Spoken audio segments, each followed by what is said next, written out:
Hi, everyone. Welcome to the weekly politics show. My name is Councillor Premier with co-host. Sorry, some. Sorry, there's something wrong with that. Let me just. Hi, everyone. Welcome to the weekly politics show. I'm Councillor Premier with co-host Councillor Andrew Wood. In today's show, we're going to discuss the battle of the two campaigns, compare and contrast of Aspire versus Labour. Just going to do a bit of a deep dive into the different campaigning techniques and possible impact on the outcome of the forthcoming elections. Then after the break, we're going to do sort of like what the latest on the Shamima Begum case. Andrew, along with Councillor Rabina Khan, did an interview with ITV News. There's a podcast out there. So Andrew's going to fill in on the latest in terms of the Shamima Begum case. Then after the break, we're going to do a deep dive into the capital budget. Also, St. George's swimming pool. Who should get the credit? It's kind of interesting. The social media, loads of people claiming credit for St. George's swimming pool. So Andrew and I are going to do a deep dive into actually what it actually means, that decision. And final segment after the break, we're going to discuss this potential sale of land, council land, to a private developer, which has baffled a lot of councillors and got them asking questions. So we're going to go straight into a break. After the break, we're going to go deep dive into the battle of the two campaigns, Aspire versus Labour.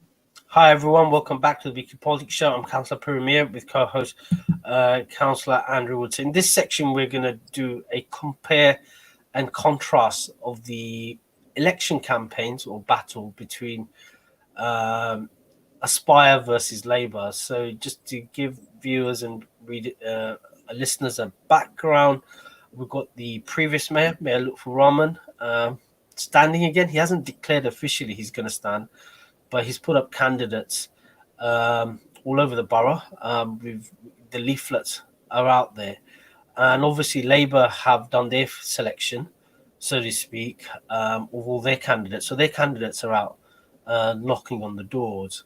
So that's the main battle. Obviously, we've got the Lib Dems, Tories, and obviously Andrew standing as an independent in various parts. But the main battle is between Labour and Aspire, and it is an interesting sort of campaign. So I've been door knocking, and I've been sort of analysing. So my background is I'm a sort of like a community organizer, trained campaigner. We saw like one of the traditions in the Labour Party is we go and help our cousins in America and learn lessons in the Democrat Party, and then they come over during our election cycle and learn lessons, and we always talk to each other. And that's similar tradition in the Conservative Party, where conservative activists go over to America to help the Republicans, and I believe vice versa as well. So it's an interesting campaign, just looking at Aspire's campaign, Andrew, because it's a totally different feel from 2018.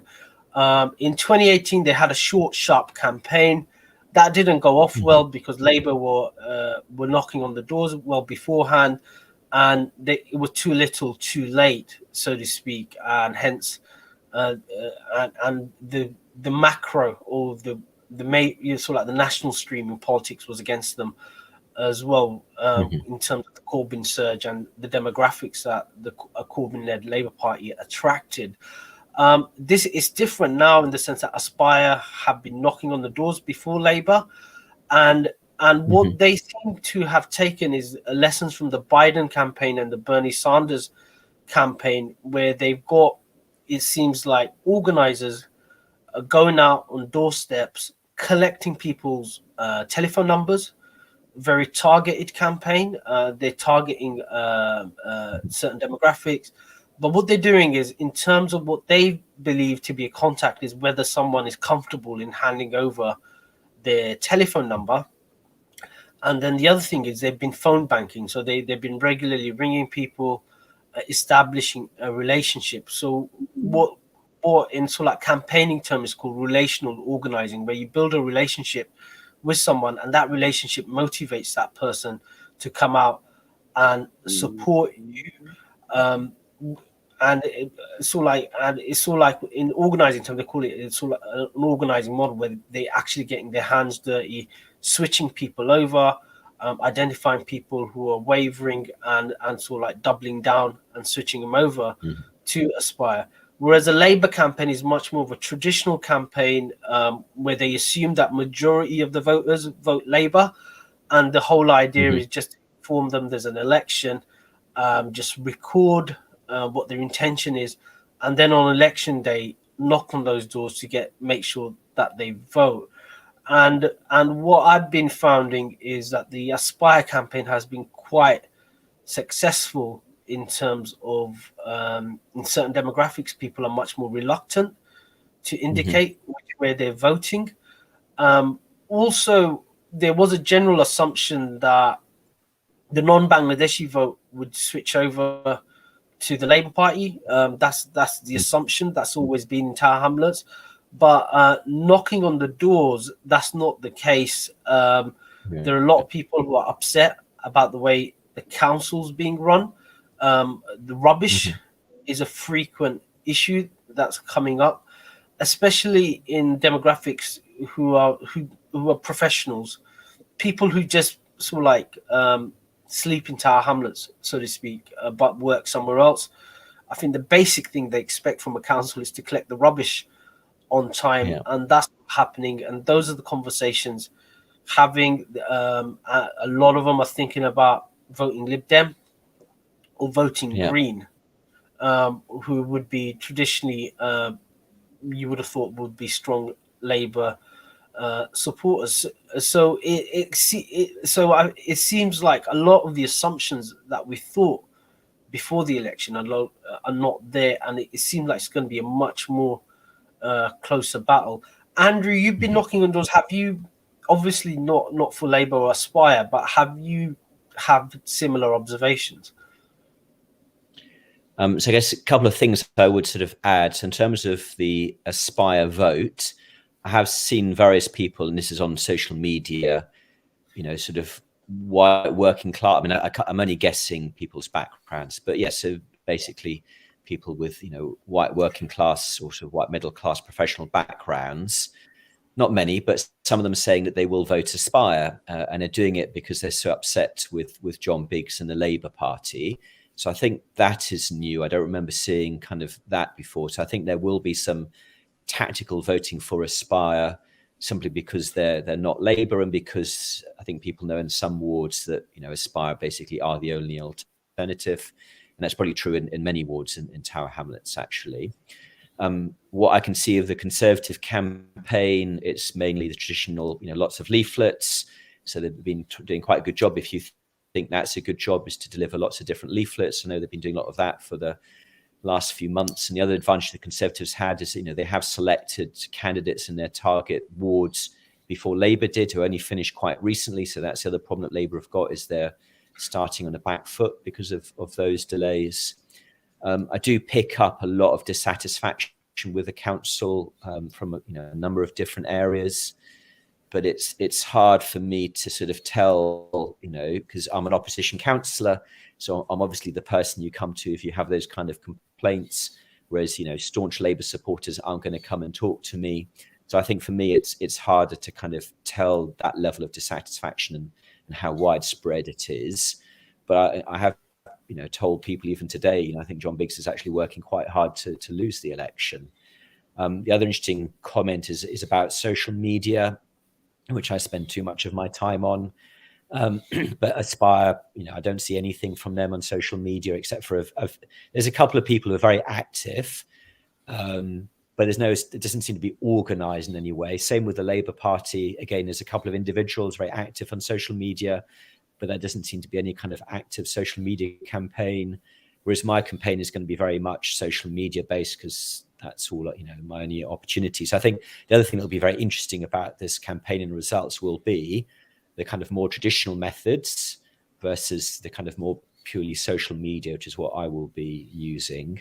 And I guess the last thing about Aspire collecting telephone numbers, I think, WhatsApp is even much more important than it was, 4 years ago. So I think this is the other thing, is that I use Facebook a lot, but a lot of people are on WhatsApp. And I think that will be an interesting test in terms of what I just said about social media, that perhaps the battle will actually be on WhatsApp. And that's because of the way WhatsApp works. That's much less visible than, let's say, Twitter or Facebook is.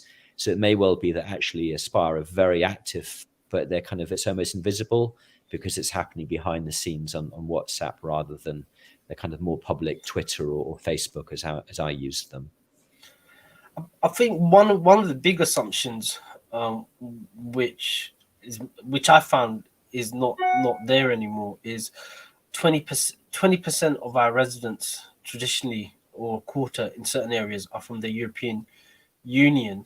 What I've found is a change in that. So you still have people from the European Union, but what's happened is, since Brexit and I just give an example. So you have these old council blocks where a lot of people have exercised right to buy.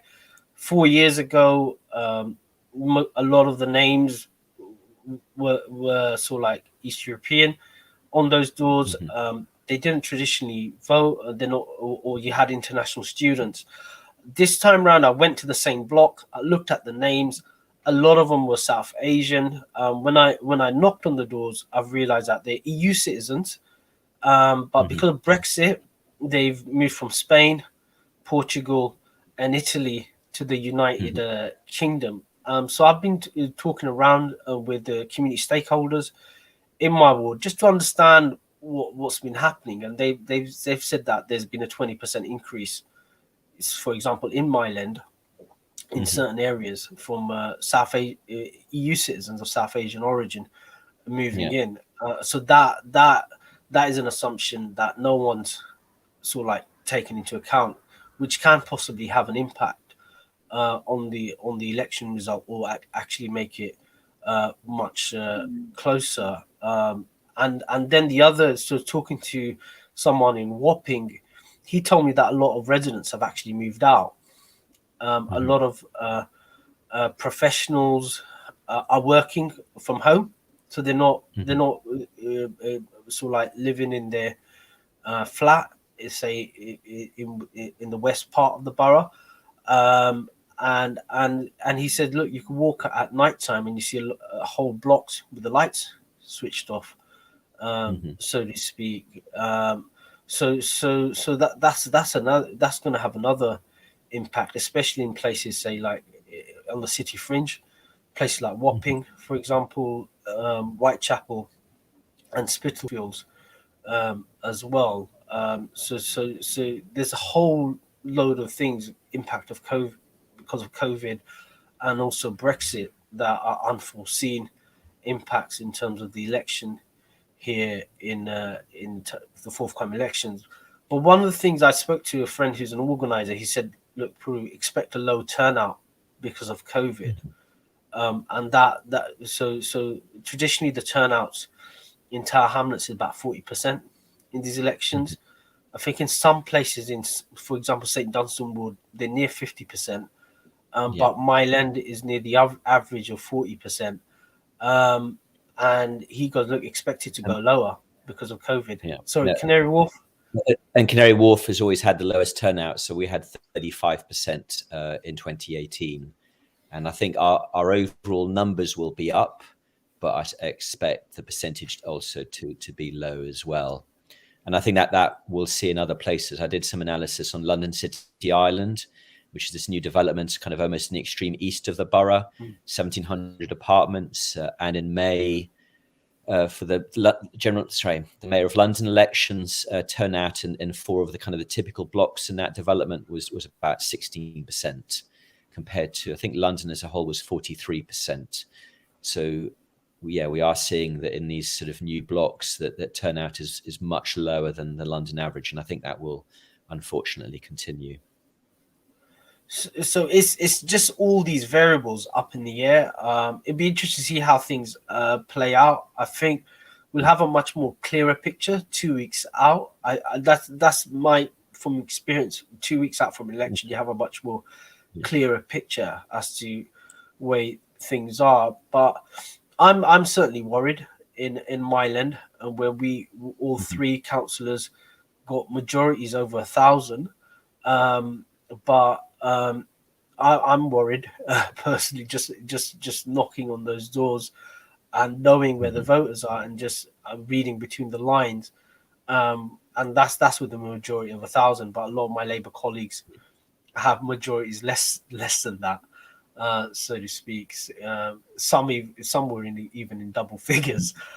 So it is going to be a really close election. That's my gut feeling anyway. But election campaigns can change. Something can happen, and it's sort of like an ongoing development, so to speak. So we're going to go straight into a break. After the break, we're going to discuss the latest on the Shamima Begum case. Andrew, along with Councillor Rabina Khan, did an interview with ITV News. So we're going to come back after the break, just give a background to that interview, and also where we are in terms of Tower Hamlets Council and the Shamima Begum case.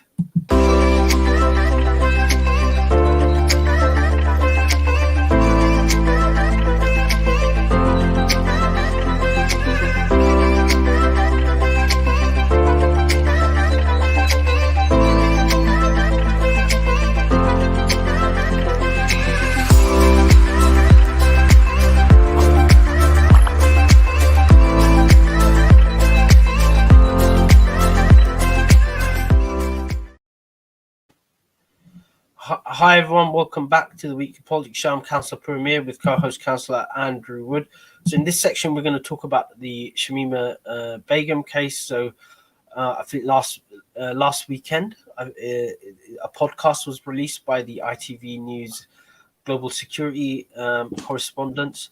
A podcast, a 4-episode podcast on the Shamima Begum case, just looking closely into the matter. Episode 3 has interviews with myself, Andrew, and Councillor Rabina Khan. So over to you, Andrew. Did you manage to listen to all of the episodes, so to speak? I know sort of like Mark Baines on the East End Inquirer listened to all of them, and he rates the podcast and was promoting it. I listened to it on Monday morning. So fortunately, I was in a place where I could listen to the podcast. Yeah, so it was a kind of very good kind of overview of the kind of the story and some of the background and kind of what had happened in the last couple of years. So that was kind of useful and sort of interesting. And it also allowed me then to sort of then talk about what happened within the council, because one of the problems is that we've all been trying to figure out, exactly what happened back in 2014 and 2015 that sort of caused these girls to go to Syria. And one of the key issues is that people talk about the 3 girls, but it's actually 4 girls that went to Syria. And then there was another 5 girls whose passports were removed by the courts because there was a fear that they might go as well. And 4 of the 5 were from the same school as the other 4. So potentially that was 8 girls in total. So Councillor Rabina Khan tried to do something in 2018 and was rebuffed by the council. So I was talking to a Guardian last year and had the idea is that, well, we've talked about this a lot, this idea of Tower Hamlets Council doing a serious case review of what happened so we could learn the lessons of what went wrong. And, was it the police? Was it the council? Was it the school? Was it somebody else? What were the issues? So I formally put a request in last October to the council asking, can we do a serious case review? And if not, why not? And I got the response at December. It's probably about the same time the podcast was being pulled together, where the council said, no, we're not going to do a serious case review. We also looked at this in 2019, and in 2019, we decided not to do a serious case review because nothing had really changed since 2015. My response to that was, well, actually, by 2019, we were pretty sure that some of the girls had died in Syria. So at least that was a change. And the other thing I found out from the journalist working on the podcast is actually Brighton Council in 2018 had a very similar case, and they did a serious case review because they wanted to learn what went wrong.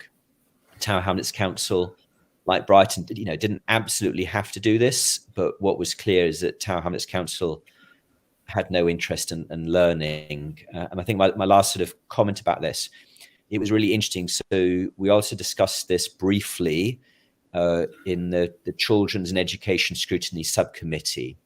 And the chair of the committee talked about 3 girls. And I was sort of waving at her. I was sort of doing this with my hand, 4 girls. And there was another council in the committee who was saying, no, it's 3 girls. And when the council wrote a response in December to me saying, we're not going to do a serious case review, again, they talked about 3 girls going to Syria. So again, my response was, no, there were 4 girls. And the fact that we missed the first girl, Shamima Begum, who went, is in all the things that went wrong with her case, is why the other 3 then later sort of went as well. So, we know the police made some mistakes, but what was the role of the council and all of this stuff? So again, the lesson that we've learnt, and maybe this has changed because the other thing is there's a lot of new personnel, but certainly up until, let's say, 2020, Tower Hamlets Council had no interest in learning or communicating what they had learnt about what went wrong in this case. The school has changed so much. I mean, the academy itself has disappeared, so they're not interested anymore either. The police, well, they're not interested either, because one interesting thing is on the podcast, there was a police officer who'd been involved, and he was basically defending what the police did back in 2015, saying they did a good job. But I'm not sure that was the case. So all this has basically done is kind of just reawakened interest in the case, but we haven't really moved further forward, and we still don't know what's happening to Shamima Begum herself. Her application to come back to the UK is still going through the courts. Well, it's kind of like the council response is different from an interview that the mayor gave to community Bangladeshi media, where the Shamima Begum case was discussed with him, and he said he's looking into it. When they put forward the matter of the serious case review, the response from the mayor was he's looking into it. So it just seems. It'd be good if those same journalists interviewed the mayor again, just for some clarification by what he meant. He's looking into it. But it just seems like the council just want to move on and not discuss about issues that might be difficult issues to talk. But if we don't learn the lessons, then there's no guarantee that it might not happen again. And we do have a responsibility as a council, as being an overall corporate parent, we're the last parent, so to speak. So if safeguard, in terms of safeguarding, we have to step in. Where do we go from there, Andrew? Are you good? So if the council doesn't do a serious case review, what are the options left for anybody want to discover the truth, for example, as to what happened? So I think, so the reply that I got in December was from all 3 official bodies. So the police signed the letter. James Thomas signed it for the council. So in theory, the Children Education Scrutiny Subcommittee should look at this, but the agenda for the next meeting just came out, and there's nothing on that agenda about this. So I don't think the chair wants to deal with this either. I mean, there is actually an argument now that a serious case review is actually quite difficult to do because we are 6-7 years on from it now. So there is a case that maybe the serious case review is no longer the right answer. We should have done it a couple of years ago. But what's clear is that, there was a lot of documentation that the council has got within its files about what happened. So what I think might be a good idea is, if not a classic serious case review, is just, get somebody to come in, review all of those files and write some kind of report that can then be shared more publicly about, what happened within the council, what they thought was happening within the police. It wouldn't have the same powers as a serious case review, but at least put in public, more information about, what went on.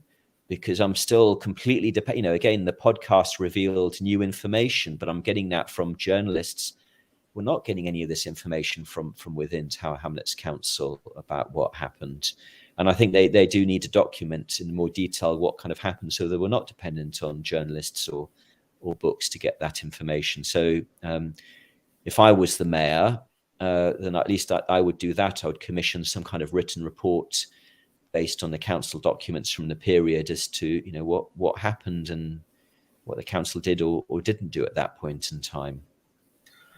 What I'm more interested in is overall culture of the council, like difficult issues like that. Are we capable of confronting these issues or even having a conversation about it? And why is it that there's such a reluctance within Tower Hamlets and just looking at the culture? And could be that there's certain barriers. People might have misconceptions. People might be shy to discuss those misconceptions or offending people. Yeah. And I think just having an open discussion amongst the officers or just having some training on it would change the culture. So we have much more frank and open discussion about these difficult issues which impact a lot of people's lives.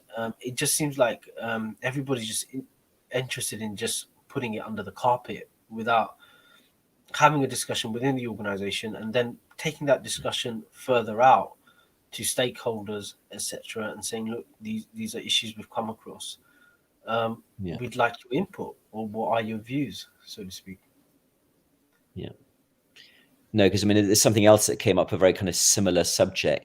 So the Independent Inquiry for Child Sexual Abuse issued a report just over a week ago, and it kind of picked 6 local authorities in England where they wanted to dive into more detail about child sexual exploitation by organised networks, and they picked Tower Hamlets as one of the 6. And what they found wasn't just about the council, but also about the police. But that report was also pretty shocking in terms of some of the stories of the 4 children that I think they interviewed as part of this process. And again, I think lots of lessons to learn. And this is many from like 2018. So this is post our failing Ofsted. So the stories were coming from like 2018, 2019. Again, it's not on the agenda of the Children's and Education Scrutiny Subcommittee. And I don't understand why, so I'll raise that point in the meeting. But yeah, this is about child, if you read the stories about those children and what happened to them, it's really shocking. And I'm not, the report does say there were improvements both within the police and the council, but there's some newspaper articles which were pretty damning of Tower Hamlets as well. So what are we doing to follow up on this stuff? And I'm not entirely clear yet what we are doing, because everything's okay. That's the classic response. This is all in the past. We don't need to learn anything. And that does concern me. We do have a new director of children's services who's been there, must be 18 months now, who I do have confidence in, but I've yet to see any evidence things have really changed either. I think the other issue is reputational damage as well. And it just seems like people, because I work in the criminal justice system. So where I walked into my workplace, and a lot of people know I'm a counsellor in Tower Hamlets. And, there's a reputational damage as well. There's a perception of the borough. And there seems like there's nothing out there to combat that or put an answer. So there's a vacuum created and people just go with the worst possible assumptions. And then the borough gets tarred with it. And it just seems kind of bizarre, the approach from Tower Hamlets Council, but they're not on the front foot on these issues. They always seem to be on the back foot, reacting or hoping it goes away, so to speak, not giving confidence to anyone. Yeah. No, or when you look at, the output from the council in terms of the social media and the comms, everything is fantastic. So I was saying earlier about, in terms of political campaigning, that the Labour Party aren't really doing anything in terms of social media, but arguably they don't need to, because actually the council comms is so kind of pro-council and everything is, doing this fantastic job that in effect the council commerce team are doing that job for the Labour Party anyway, which I have some concerns about. But what it also does mean is that when things do go wrong, is that you can't trust the council to tell you. You have to go to other independent sources to get that information. And therefore the council isn't able to kind of present its view. And some of the stuff like the report I talked about, child exploitation, there was a mixture of good and bad in it. It wasn't all bad, and it did say there have been improvements.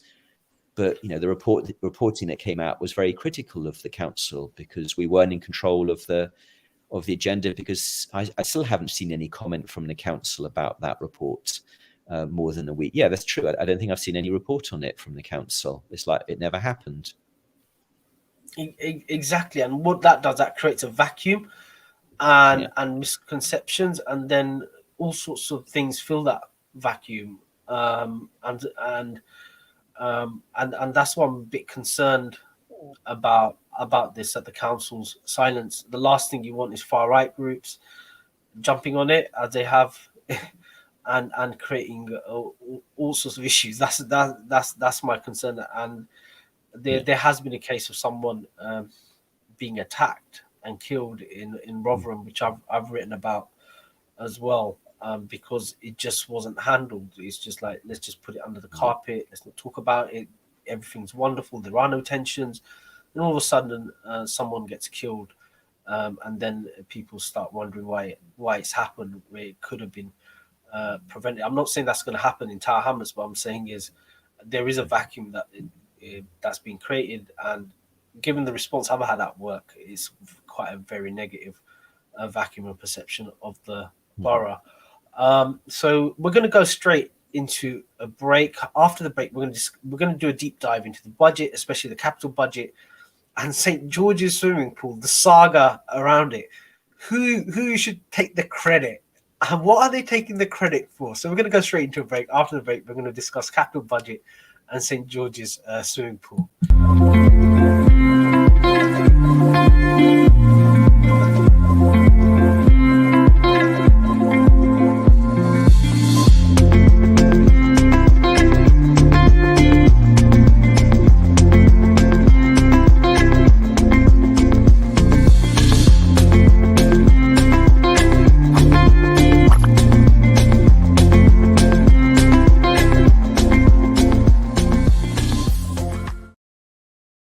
Hi everyone, welcome back to the Weekly Politics Show. I'm Councillor Premier with co-host Councillor Andrew Wood on Relax Radio. So in this section, we're going to do a deep dive into the budget, especially the capital budget, with a surprising change to it, which includes St. George's swimming pool. So just to give viewers and listeners an update, every year the council publishes its budget. The budget meeting is normally held in February, but I think this month it's going to be held in March.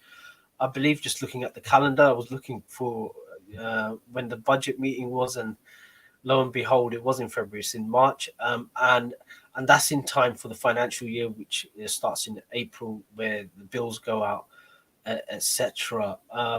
So, Andrew, you've been doing a close watch on this capital budget, and you've tracked the change, especially in terms of St. George's swimming pool, which has exploded on social media. So we've had all these, everyone's taking a credit for St. George's swimming pool. So we had, I think, Mayor John Biggs, Andrew, we had Rabina doing high five, I think, with Mahbub Alam in Wapping. We had Abdal taking credit. And then I've heard Shahid Ali as well popped into some photo taking credit for it.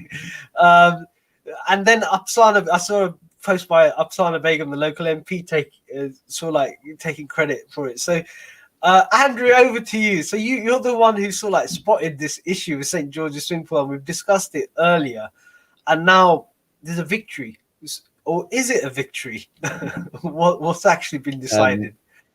No, so I think the whole story is actually a very damning indictment of Tower Hamlets Council and how it looks after its buildings. But if anybody is to take credit, it's actually the residents. So there's a group called Friends of St. George's Pool, and they've got their own WhatsApp group, and they've been doing petitions. So they're really the people who've kept this issue alive, mainly because I think they're mainly sort of dedicated swimmers who love swimming in that pool. And last Friday, I did a tour with Councillor Peter Goals inside the building, and I can fully understand why people want to keep the existing baths, because it is beautiful. It's kind of has these windows on four sides, and sort of light is streaming in, and it's an unusually long pool at 33 meters as well. So they're very passionate, and some of that group want to keep the existing pool going as long as possible, which I can fully understand.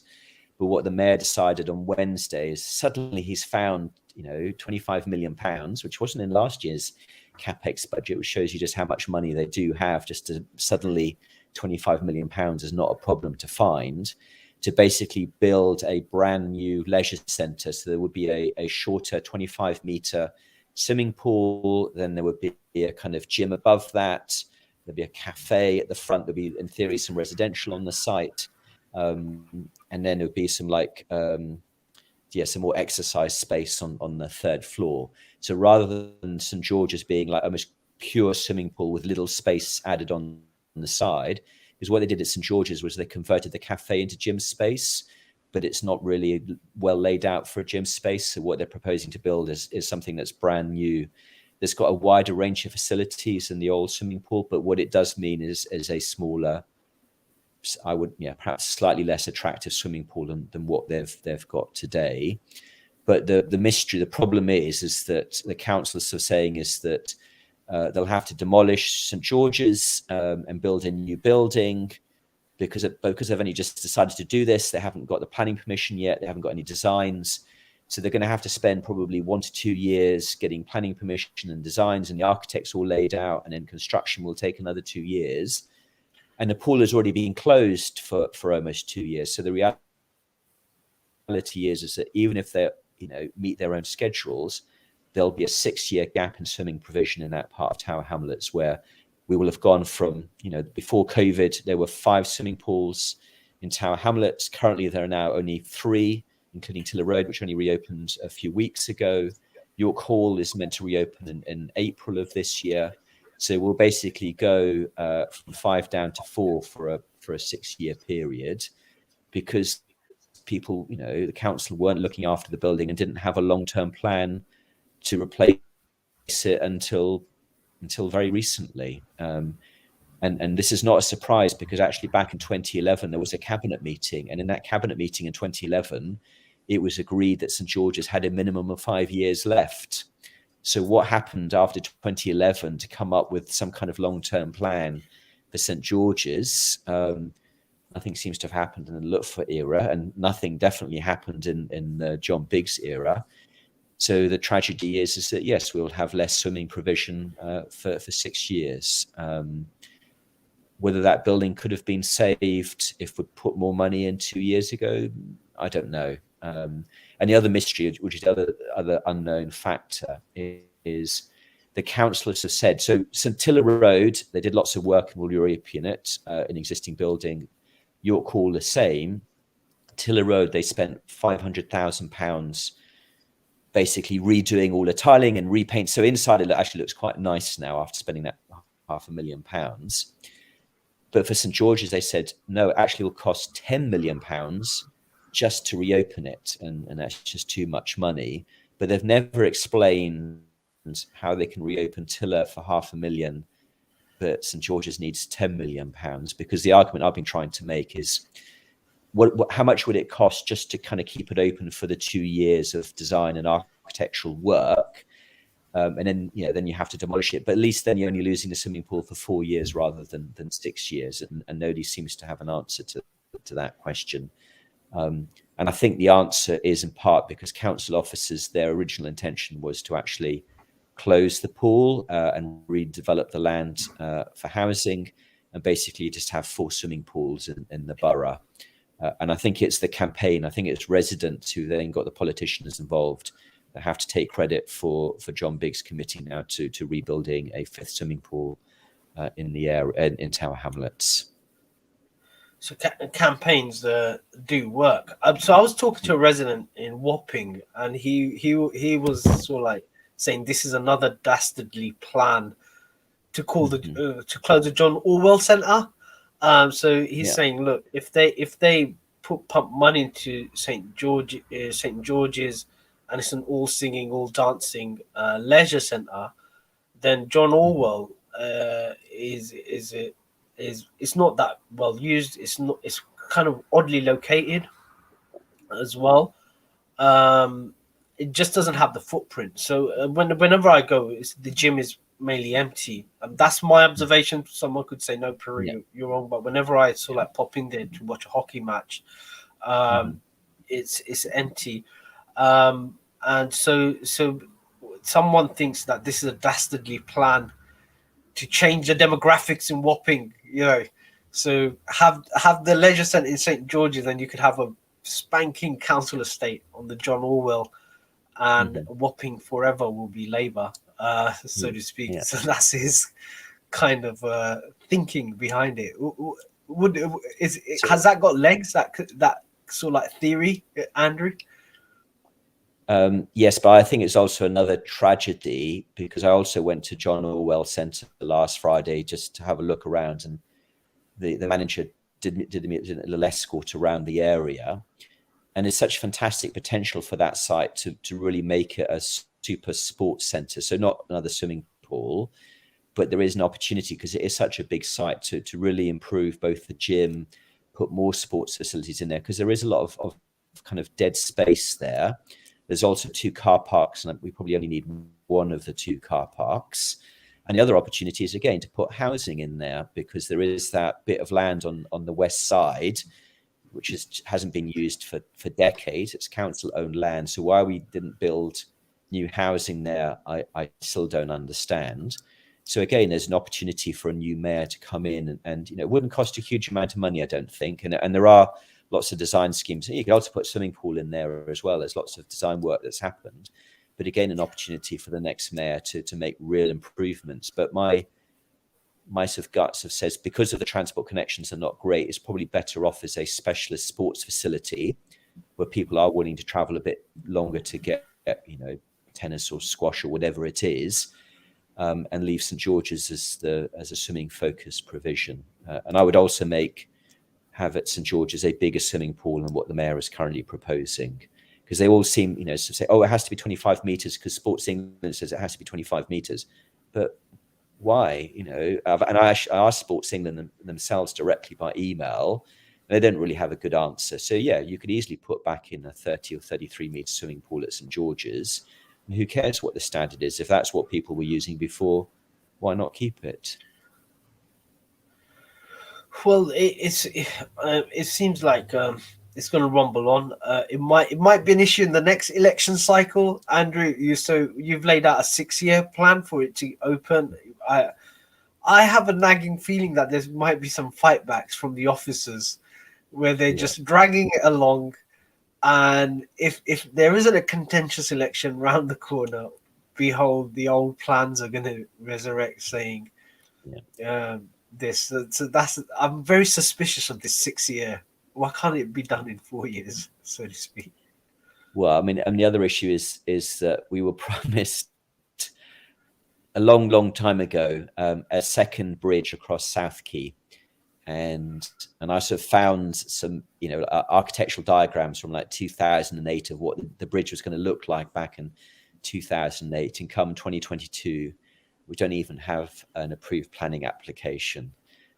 So my concern is that they're talking about being able to reopen St George's as a new leisure centre by 2026. That's a tight timetable, and there's no evidence so far that Tower Hamlets Council are very good at sticking to their timetables. So even though I just said it's 6-year loss of swimming provision, my fear is actually we might end up a 7 or 8 year loss of swimming provision at St George's.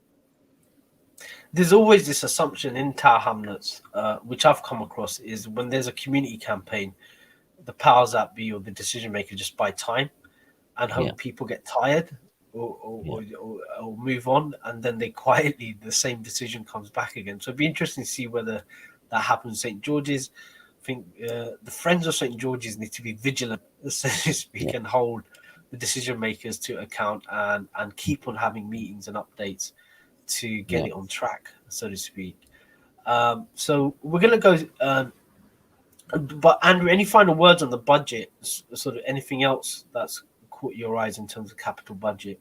And how much do we have in reserve? Someone asked a question on WhatsApp. How much is it? So the forecast for the end of next month is that we'll have 588 million pounds of usable reserves. Some of that comes with strings attached. The capital program for the next 3 years actually is actually only 347 million pounds, so 189 million pounds this year, and then 98 million pounds the following year. But what normally happens in Tower Hamlets is that we never ever hit our capex budgets. We always say we're going to spend X, and we always end up spending a lot less than that, and that happens every year. Which is again the reasons why our reserves are so high, because some of that includes money that should have been spent a year or 2 or 3 years ago and hasn't been spent yet, and therefore it's just sitting waiting for us to actually spend the money. Well, we're going to go straight into a break. After the break, we're going to discuss this mysterious decision to sell council-owned land to a private property developer, round about the same price for the refurbishment of St. George's swimming pool. I don't know whether the decisions are linked, but there was a lot of questions raised. So after the break, Andrew and I are going to do a deep dive into that decision and possibly why it was taken off the table as well.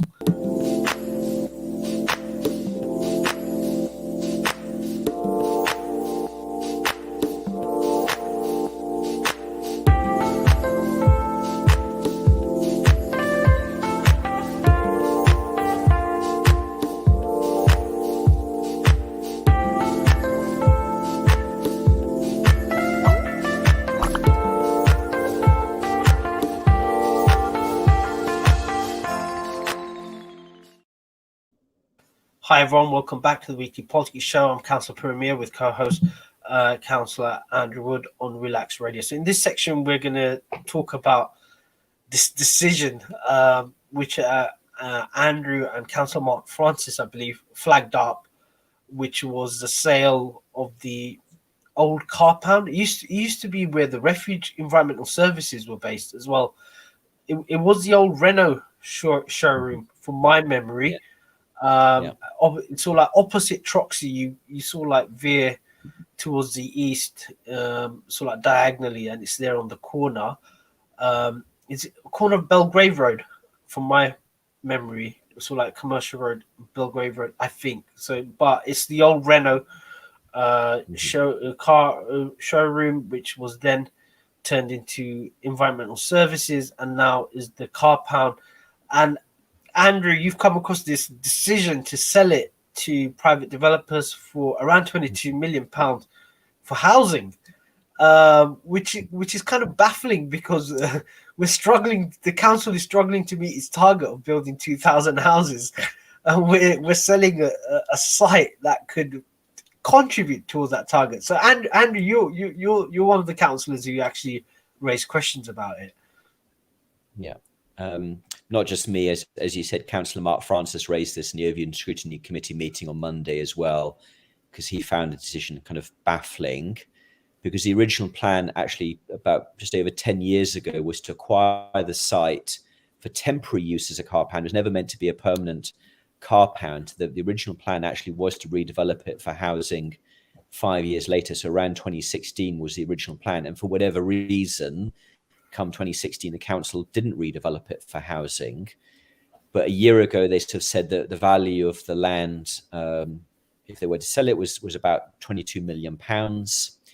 The council allegedly, well, what they're sort of saying is that they looked at developing the land themselves and decided not to do it because they couldn't do it. But it just things don't add up. So, for example, they said they can only build 120 homes on the site, but the valuation of £22 million suggests you could build a lot more new homes on the site than 120. There are some 9-story buildings nearby. Yes, it is next to 2 conservation areas, but on the Isle of Dogs, we permitted, a 68-story building. And North Quay as well, both right next to conservation areas and next to grade 2 listed buildings. So if you can build really tall on the Isle of Dogs next to conservation areas, you can do so here as well. I'm not saying Isle of Dogs heights. I'm not saying anything as anywhere near as tall as that, but certainly 8 or 9 or 10 stories should be possible. And you could deliver a lot of new homes on that site. And the other reason why it's such an attractive site is very close to Limehouse DLR and C2C stations, so it has really good transport connections. But for whatever reason, the council want to sell the land. And I think the mayor knew a battle was coming, because I think the members of the Avian Treaty Committee were also kind of mystified. So actually what they have agreed is to actually agree to defer a decision for 1 month to allow for further review by the Overview and Scrutiny Committee.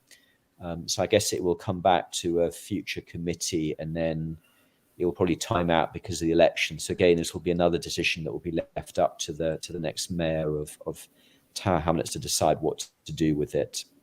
But the council does have form. There have been other cases in the past where they have sold land that they own to private sector developers, or in one case, Bromley Hall School, they're going to deal with Poplar Harker to allow Poplar Harker to build some homes, which I would be okay with. I don't see that as being a bad thing necessarily, but I still don't understand why they can't develop it themselves, because other councils in London, Southwark, Barking and Dagenham have much more ambitious programs than the council. And the last thing I'll also say is that promise of 2,046 new homes is not actually new homes. Some of that stuff is actually right to buy purchases or old Poplar Harker stock or Section 106. So far, the council have actually only delivered, I think it's 223 actually new council-built new homes that would not otherwise have been built. So out of that 2,000 homes, actually maybe half ultimately will be council-built. The rest will be purchases from other people or old homes or out-of-borough purchases as well. So.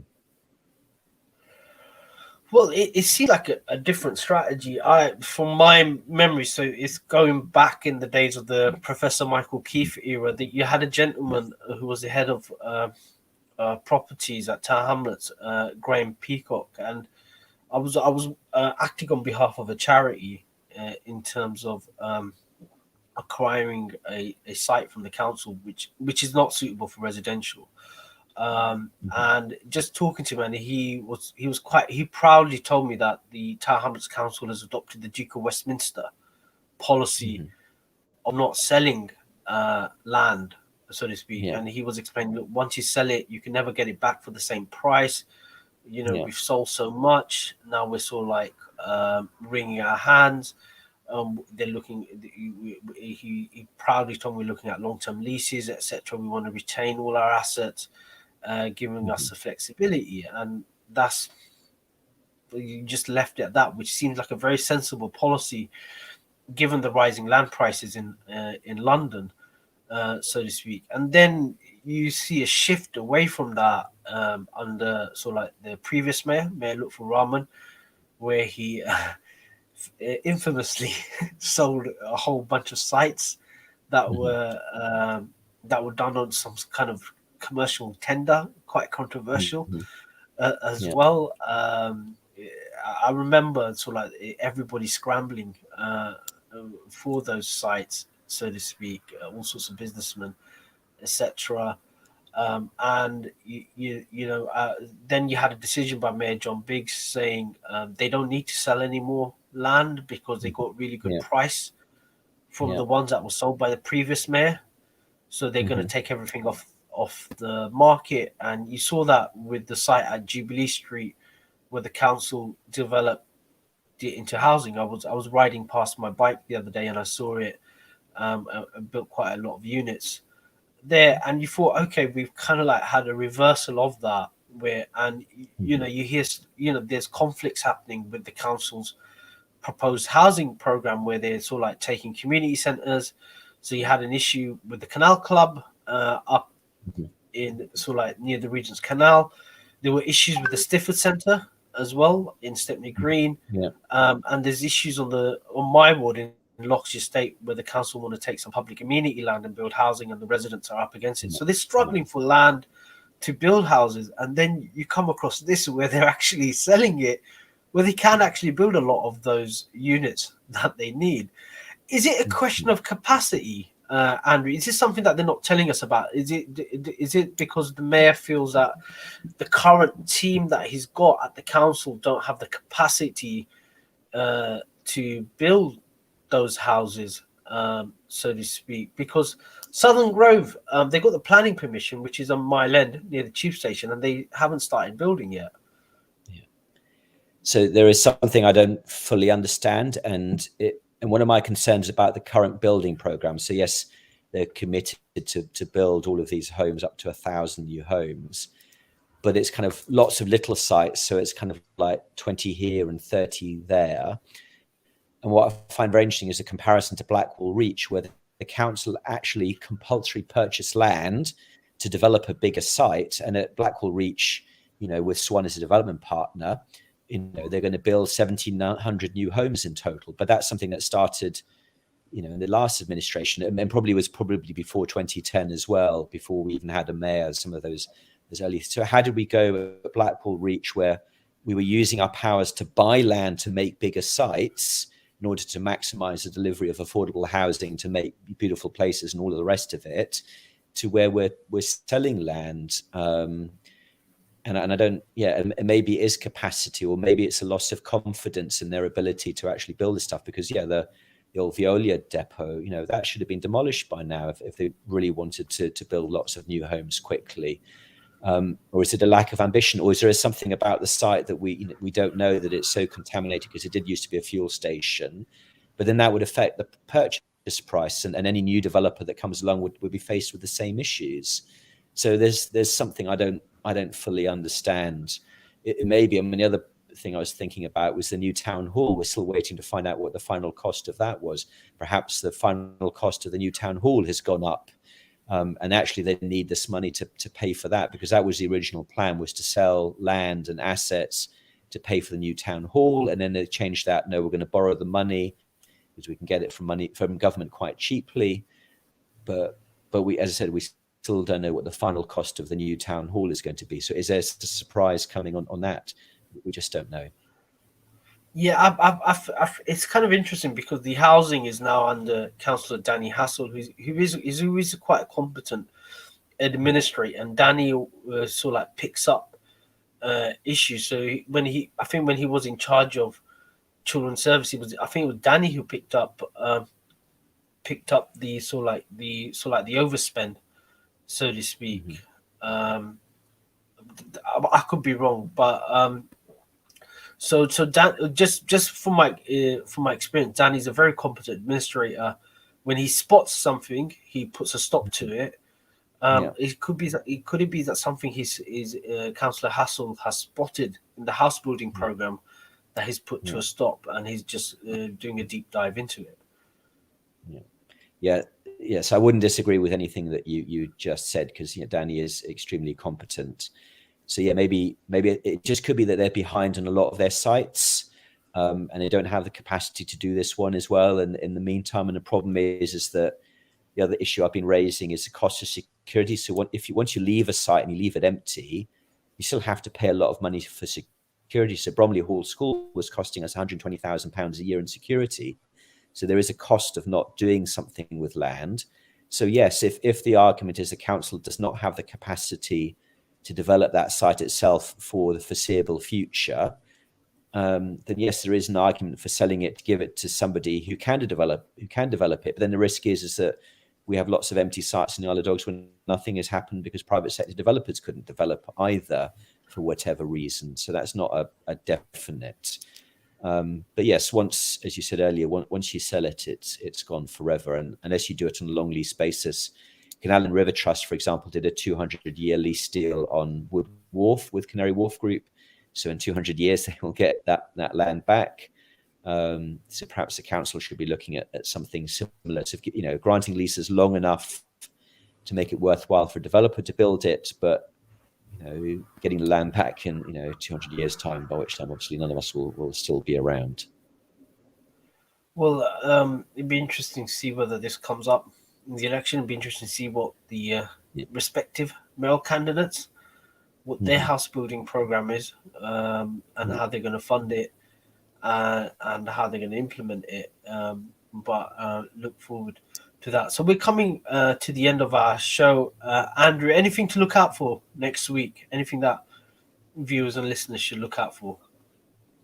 It's a fairly there's a big planning application in my ward called Ensign House, only 56 stories, 205 meters tall, happening on Wednesday night, which the council recommended for approval. There's an Ovian scrutiny meeting on Monday to go through the budget in a bit more detail. But other than that, it's a pretty quiet week next week. Cool. Well, I just want to thank everyone for watching the Weekly Politics Show. I'm Councillor Pyramir with co-host Councillor Andrew Wood. Thank you and have a nice weekend. Bye-bye.